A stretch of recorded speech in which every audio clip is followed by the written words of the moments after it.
I'm Sheena Larson, and today I'm going to be filming my feline anesthetic protocol as best as I can with my broken leg. So I'm going to start off.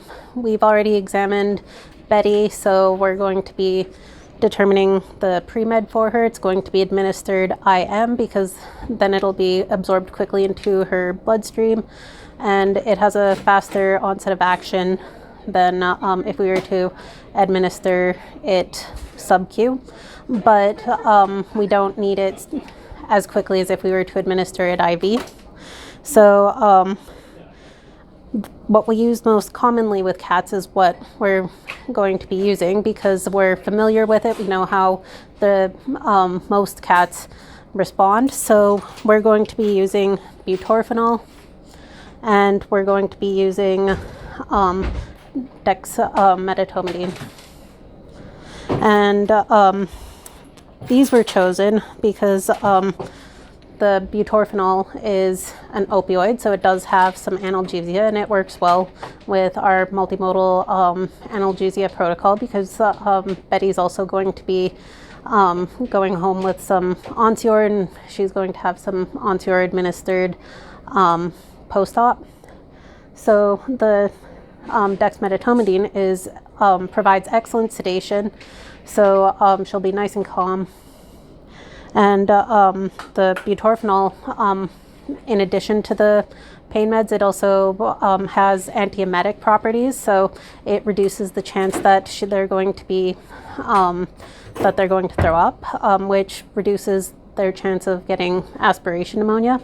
Another alternative that we could have used was buprenorphine, but they have a greater tendency to vomit with that combination with the dexmedetomidine or medetomidine, and so I am just going to be drawing these up, and then we can pre-med Betty and get her ready for her ovariohysterectomy. So we have Betty here for her spay. You can see how sedate she is due to the effects of the dexmedetomidine. We're going to be inducing with alfaxin. So I'm just going to start. I have the tubes here. So I think that a size 4 will fit.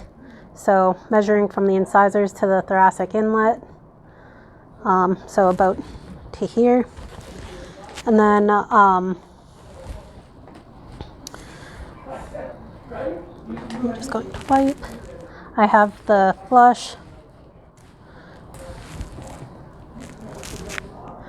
So with the dexmedetomidine, the heart rate and respirate are quite a bit lower, but she still has the palpebral reflex there, and she still has a very strong desire to swallow, so she's not yet ready for intubation.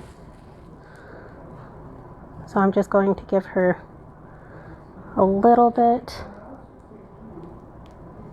Always titrate to effect. You don't want them to get to too deep of a plane of anesthesia too quickly.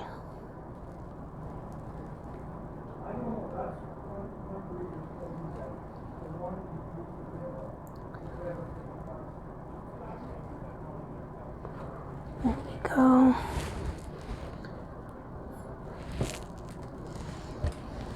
I'm just going to flush that in.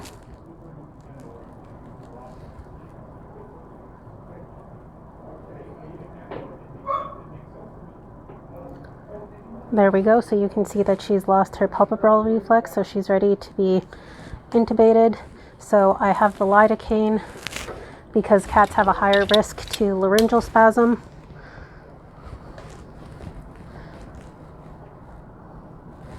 So Lexi here is just going to help me with that. So I'm just going to take the lidocaine and I'm going to go to the back and put them on the local folds there, and I want to just give that a little bit to take effect because they're very sensitive, so if they were to laryngeal spasm, that would be more of an emergency. It would mean that their airway is closed and they aren't getting any air.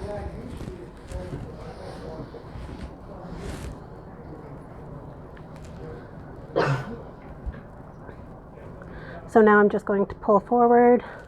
I can visualize where it's going, waiting for her to open. There we go. The cough is an indication that the tube is in the right spot.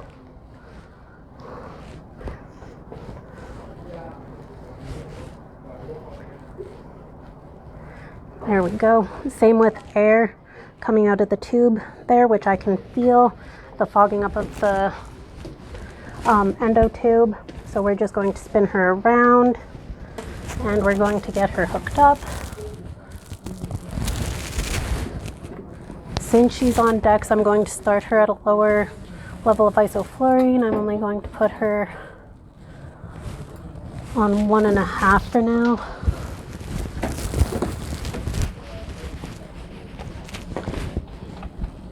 They can't blink under anesthetic, so I'm just going to put the iLube on. And of course our iLube is almost out.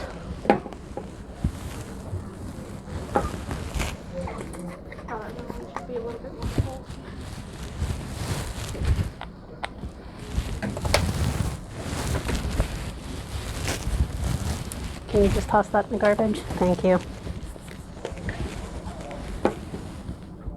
There we go, just a nice strip. Okay, so you can also see that she's moving the reservoir bag, so you can, that's another indication that the endo tube is in the right spot. And I can feel, and I can only feel one tube, which is her trachea. If I had actually put it in the esophagus, I would feel 2 tubes.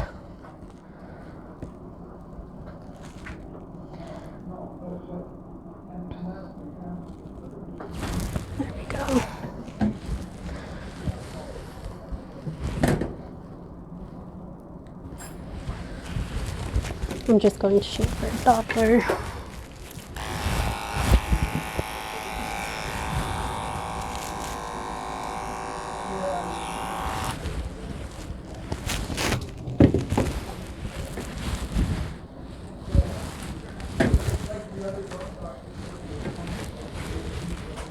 This here is the esophageal stethoscope.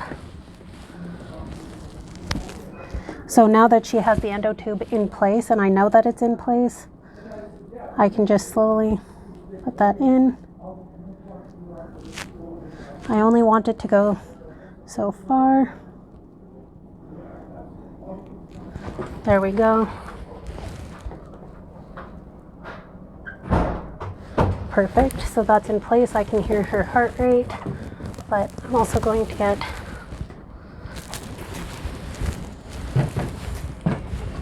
the Doppler.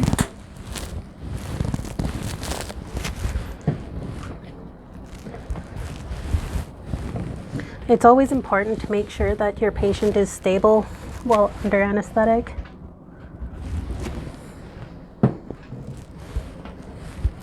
So that's just some ultrasound lube. I want to make sure that that is forcing, and there's a little hollow in their paw.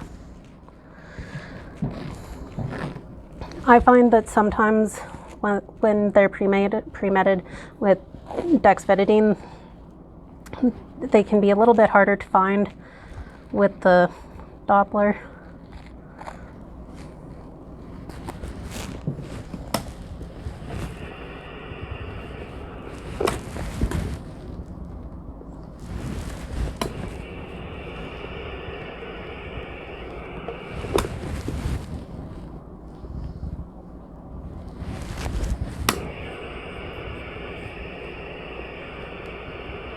It is kind of there, I can hear it, but I'm going to get the pulse ox onto her tongue.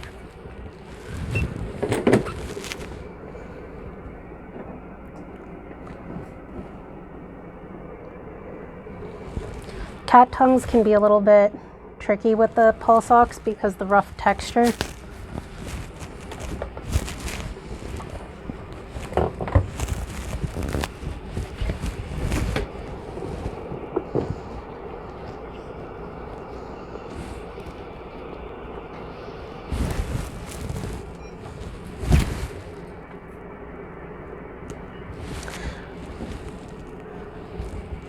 So right now you can tell that she's in phase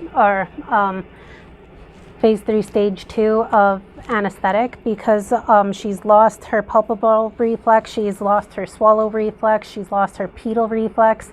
There we go, that's starting to read now. And her heart rate there is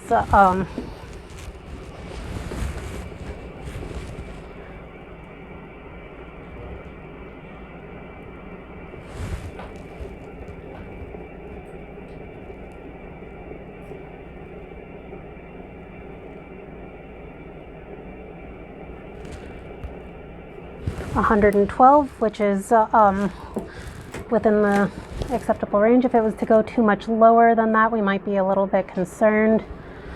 Right now my pulse ox isn't really happy with that reading, so I'm just going to try to get a good pinch on the smooth part there. If that doesn't work, you can also put it on a paw in between the toe pads.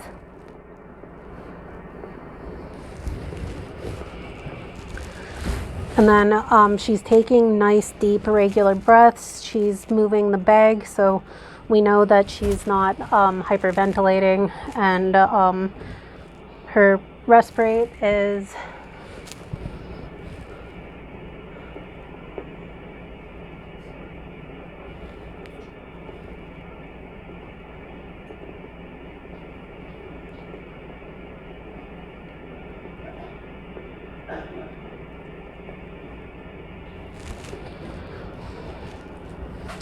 her resp rate is 36 beats per minute, so that's also ideal.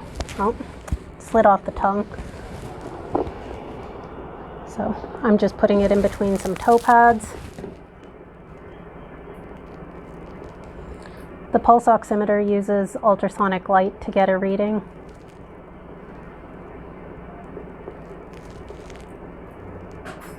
Or ultra red or light, anyways. Either way, you can see there we go. It's reading on her foot a lot better, so her pulse ox is at 99%. So everything is good. We can tell that she is at an ideal rate of anesthetic, so we want to get her moved into surgery, and we want to make sure that she doesn't lose too much of her body temperature. So now we have Betty out of surgery, so we just have her in our recovery area. We have her on oxygen. Want to make sure that that tube doesn't bend. Oh, and that ear flick there is a good indication that she's waking up from anesthetic very quickly. So I'm just going to turn. Disconnect, turn off oxygen. There we go. And then just, there we go, that little bit of a cough, but we just want to make sure that she's not going to laryngeal spasm. There we go. No palpebral reflex, no swallow reflex yet, but with cats, because of their sensitivity, we want to make sure that they're extubated as soon as possible. I do have a mask here with the oxygen, or I did, if we wanted her to still have some oxygen, but right now she's still nice and pink. So I'm just going to take her temperature, TPR her. Right now she's still recovering well.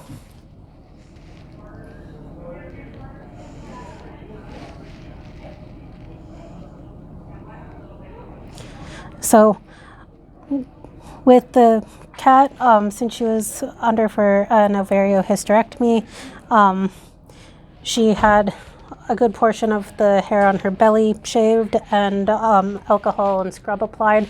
So there's a risk of her becoming hypothermic. So we just want to make sure that her temperature is above 37.8.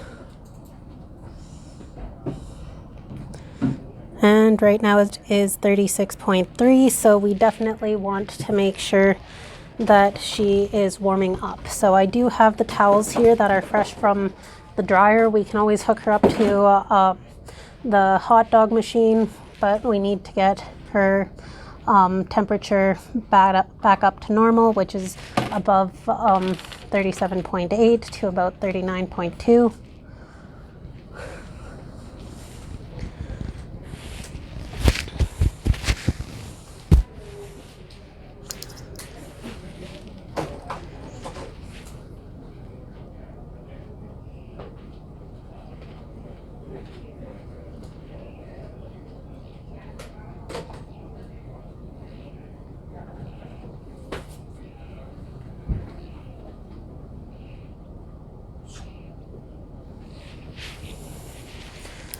Right now, her heart rate is 116, so that's good. Still a little bit on the low side, but she is just waking up. She's only just starting to get her reflexes back.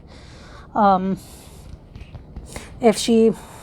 fact that she already has the ear flick is a good indication that she's not too hypothermic yet, because some signs of hypothermia can be prolonged anesthetic, like a difficulty to wake up. And we also want to make sure that any post-op analgesia is being covered. So we did administer post-op Onsior for her, and we want to make sure that she's not showing any signs of being pain. So we want to make sure that her heart rate isn't too increased. Well, we did give her some Alfaxin, and sometimes that can be a little bit of a rough wake up here as they get a little bit of a withdrawal.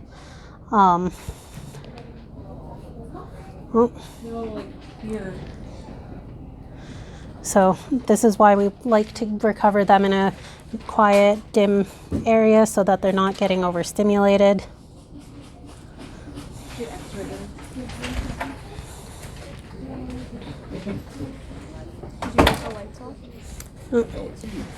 Okay, you're okay, Betty. So there we go.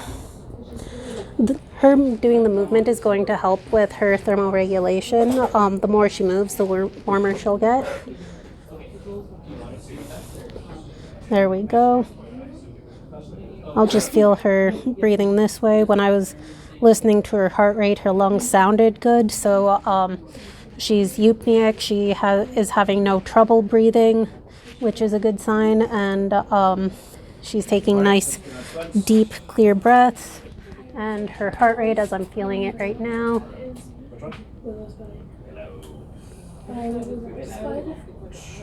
Oh, do you want me to grab Spud? No, we'll go in the room. Okay. Is 48, so it's a little bit past, but it's not too bad. She was a little bit dysphoric there, but I don't believe that she's painful. I think that was just a little bit of dysphoria. She was coming around. So we're just going to continue to watch her until she is sternal, and then she can go back into her kennel, and I'm just going to get the hot dog for her so that she can stay warm. Okay.